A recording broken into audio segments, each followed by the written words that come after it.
On s'est tous déjà dit un jour « je sais que c'est une mauvaise idée, mais je ne peux pas m'en empêcher ». Et si ce n'était pas un simple manque de volonté? Si, en fait, tout ça était le résultat d'un calcul mental. Un calcul secret, mais parfaitement logique. C'est ce qu'on va décortiquer ensemble. Voilà la grande question, n'est-ce pas? Pourquoi s'entêter dans un comportement alors qu'on sait, au fond de nous, qu'il nous fait du mal? C'est une expérience que presque tout le monde connaît, et aujourd'hui on va tenter de comprendre la logique qui se cache derrière. Ce témoignage, il est hyper parlant. Il met le doigt sur ce conflit intérieur qu'on peut tous ressentir. La conscience du mal qu'on se fait ne suffit pas, visiblement, à nous arrêter. C'est bien la preuve qu'il y a une autre force en jeu. Une force qui, dans l'instant, semble bien plus puissante que notre raison. Alors, plongeons dans cette énigme. On va mettre de côté les idées de faiblesse ou de manque de volonté. Et si on voyait plutôt ces comportements comme des indices, les pièces d'un puzzle psychologique vraiment fascinant, un puzzle qu'on peut tout à fait assembler. Et la clé, la voici. Derrière chaque décision, même la plus irrationnelle en apparence, se cache un calcul. Un calcul mental, souvent inconscient. Notre cerveau ne fait pas n'importe quoi. Il suit une logique, même si c'est une logique qui, de l'extérieur, nous échappe complètement. Et ce calcul interne, on peut le résumer par une formule.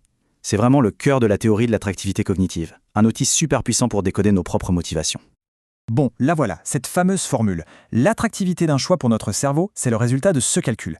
La prégnance multipliée par les valeurs, le tout divisé par les coûts. Alors décortiquons ça. D'abord, la prégnance. En gros, c'est la puissance de l'habitude, du familier. Ensuite, les valeurs, c'est-à-dire les besoins profonds que l'action vient combler. Et enfin, on divise tout ça par les coûts, l'énergie, l'effort, le risque que ça représente. À la fin, le choix qui a le score le plus haut gagne. C'est presque aussi simple que ça. Allez, on va décomposer cette formule. Et on commence par le facteur le plus contre-intuitif et peut-être le plus puissant de tous, la prégnance. La prégnance, c'est un peu comme la force de gravité du familier.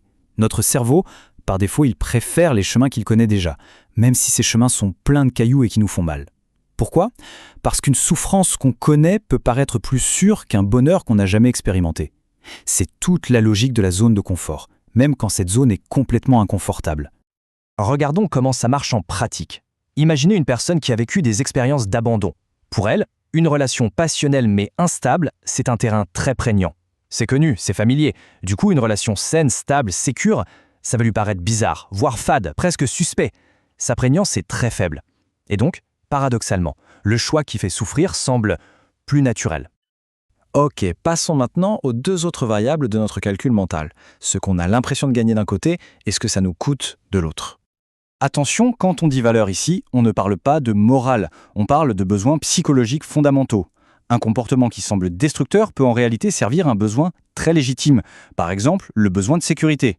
Rester dans une dépression qu'on connaît par cœur peut sembler plus sécurisant que de se lancer dans l'inconnu du changement. L'action sert bien une valeur, même si la stratégie, elle, est douloureuse. Et pour les coûts, c'est pareil, ça va bien au-delà de l'argent ou du temps. Il y a le coût en énergie, le coût émotionnel. Mais le plus important, c'est souvent celui qu'on ne voit pas, le coût identitaire. Si toute une identité s'est bâtie sur le fait d'être la victime ou la personne qui se sacrifie pour les autres, alors changer, c'est risquer de se poser une question terrifiante. Mais si je ne suis plus ça, qui suis-je? Et ce coût-là, il est souvent énorme, et c'est lui qui freine tout. Bon alors, si notre cerveau est coincé dans ce calcul, est-ce qu'on est condamné à refaire les mêmes erreurs? Eh bien non, pas du tout. Pour changer, l'idée n'est pas de se battre contre le calcul, mais de changer les chiffres dans l'équation. Voyons ça avec un exemple très concret. Prenons ce cas clinique. On a une ingénieure hyper compétente, mais qui sabote sa propre carrière en refusant toutes les promotions qu'on lui propose. De l'extérieur, on se dit « c'est de l'auto-sabotage pur ».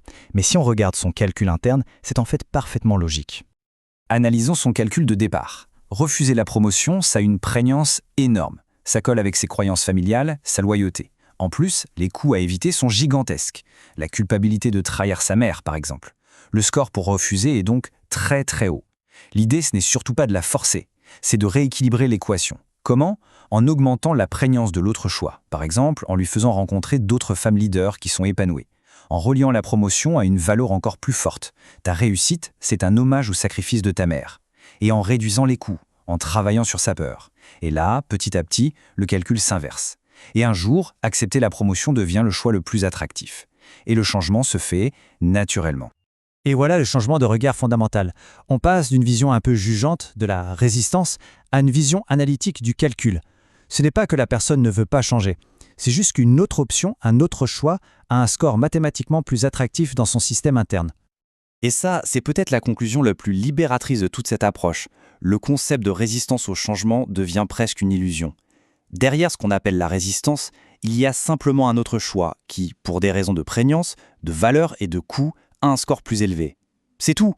Cette citation du docteur Sandrine de Montsabert résume tout à la perfection. Le changement ne se force pas, il arrive.